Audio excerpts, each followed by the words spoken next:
Welcome to this lesson on Spearman's rank correlation. Imagine you are judging a talent show with a fellow judge. You both watch 10 singers perform on stage. Instead of giving them a complex score out of 100, you simply rank them from first place to 10th place. You want to know if you and the other judge generally agree on who is good and who is bad. You do not care if the first place singer was slightly better or massively better than the second place singer. You only care about the order. This is exactly what we will be learning to measure today. To understand how we measure agreement, let us look at what this correlation actually does. Spearman's rank correlation coefficient is a non-parametric measure. The term non-parametric simply means it does not assume the data follows a specific shape or distribution, like a normal bell curve. Instead of looking at the raw data values, it looks exclusively at the ranks of those values. It assesses monotonic relationships, which means it checks if one variable tends to increase as the other increases, even if that increase is not a perfectly straight line. The coefficient always falls between -1 and +1, where 1 means perfect agreement. Now that we know what it is, how does it compare to the standard Pearson correlation? It is crucial to know when to use which tool. Pearson's correlation measures the strength of a linear relationship, meaning it checks how well the data points fit a perfectly straight line. It works best for continuous data with no extreme outliers. Spearman's correlation, on the other hand, is used for ordinal data, like movie ratings from 1 to 5 stars, where exact numerical differences are not meaningful. Because Spearman only looks at ranks, it is highly resistant to extreme outliers that would completely ruin a Pearson calculation. Let us visualize this difference with a concrete example. On the screen, you are seeing two scatter plots of the exact same dataset. The data follows an exponential curve, not a straight line. On the left, Pearson's correlation struggles to recognize the perfect relationship because it is looking for a straight line, scoring a 0.85. However, on the right, because the values always increase together, their ranks form a perfectly straight line. This is why Spearman's correlation achieves a perfect score of 1 on the exact same dataset, proving its strength in detecting monotonic trends. Seeing how powerful this tool is, let us look at the mathematical formula behind it. This formula is actually derived directly from Pearson's correlation, but simplified specifically for integer ranks. The symbol R sub S represents the Spearman's rank correlation coefficient, which is a dimensionless ratio with no units. The symbol D sub I represents the difference between the two ranks for each pair of data. The symbol N represents the total number of data pairs in the sample. The number 6 is a mathematical constant that emerges naturally from the sum of squares formula for integers. As the differences between the ranks get larger, the fraction becomes larger, pushing the correlation lower. Before we dive into where this formula comes from, let us see it in action with a concrete example. 5 students are ranked by their math teacher and their physics teacher. We want to see if students who are good at math are also good at physics. We start by finding the difference between the two ranks for each individual student.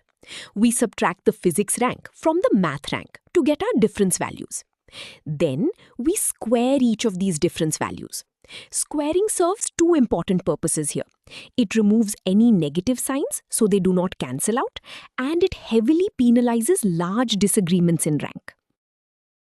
With our squared differences calculated, we can now finish the problem. We add all of these squared differences together to find the total amount of disagreement between the two sets of ranks, which gives us 4. We take this sum and substitute it into the numerator of our formula. We also substitute our total number of students, which is 5, into the denominator. We carefully simplify the denominator first, squaring 5 and subtracting 1, then multiplying by 5 to get 120. Dividing 24 by 120 gives 0.2. Subtracting this from 1 leaves us with a strong positive correlation of 0.8. Now that we have successfully used the formula, let us understand where it actually comes from. Interestingly, Spearman's formula is mathematically identical to Pearson's correlation formula, just applied to the ranks instead of the raw data. Suppose we have n pairs of data, and we replace the raw values with their integer ranks from 1 to n. By treating these integer ranks as our new dataset, we can feed them directly into the standard Pearson equation. Since both sets of ranks are just the integers from 1 to n, their means are identical. Using the sum of the first n integers, we find the mean is simply n plus 1, all divided by 2. Building on these basic properties of integers, we can simplify the variance. The sum of the squared deviations for the first n integers is a known mathematical series result. Because both the x ranks and y ranks are just the exact same set of integers in different orders, they will have the exact same sum of squared deviations. This symmetry is what allows the complex Pearson formula to collapse into something much simpler. We can express this variance component purely in terms of n. Next, we introduce a new variable, d sub I, representing the difference between the two ranks. With our terms defined, we can now perform the final algebraic substitution. We mathematically expand the squared difference into a polynomial. This expansion allows us to substitute our earlier sum formulas and cancel out the cross products. By expanding the squared difference and substituting the sums we found earlier into the original Pearson formula, all the complex terms cancel out beautifully. The massive fraction reduces to a very simple, elegant subtraction. We no longer need to calculate means or standard deviations. We only need the differences between the ranks and the total number of data points, giving us our final formula.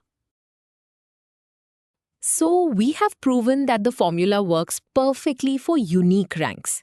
But this brings us to an important question. What if two values are exactly the same? When this happens, they are tied for a rank. Instead of arbitrarily assigning one a higher rank, we give all tied values the average of the ranks they would have occupied.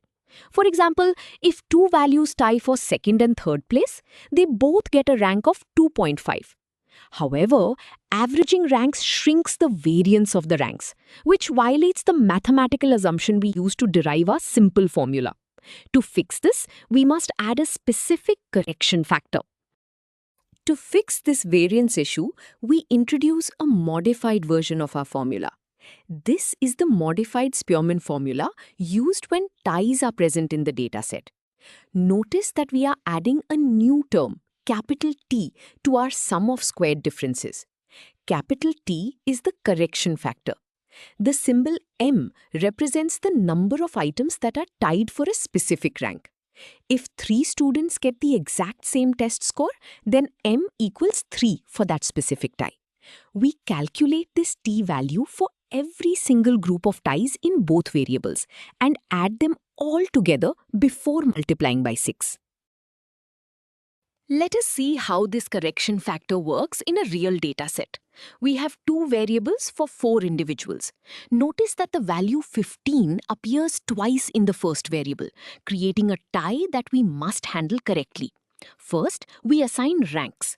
For the first variable, the value 10 gets rank 1. The two 15s tie for ranks 2 and 3, so they both get the average rank of 2.5.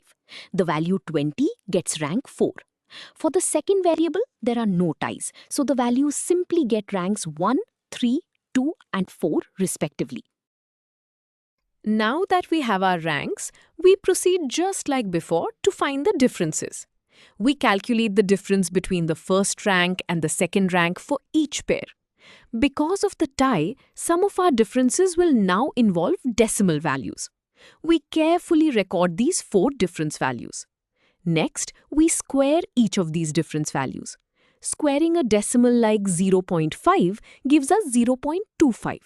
We add all of the squared differences together to find the total uncorrected disagreement, which gives us 0.5. We must hold on to this value for the final formula. We have our uncorrected sum, So we just need to apply our tie correction to finish up. We look at our data and see that the value 15 appears exactly twice, meaning our tie length m is 2. We plug this into the correction formula, which gives us a correction factor of 0.5. We are ready to assemble the corrected Spearman formula. We add the correction factor to our sum of squared differences inside the parentheses, giving us 1. Multiplying by 6 gives the numerator. Dividing 6 by 60 gives 0.1. Subtracting from 1 yields a final strong positive correlation of 0.9. We have covered a lot of ground today, so let us review the most important ideas. Spearman's rank correlation is a powerful non-parametric alternative to Pearson's correlation. By converting raw data into ranks, it bypasses the strict need for linear relationships and normal distributions. It is incredibly important in fields like psychology and market research for analyzing ordinal data, like survey responses. Whether you are dealing with extreme outliers or curved monotonic trends, Spearman's method provides a reliable measure of how well two variables move together. You now have a complete understanding of how to calculate and apply it.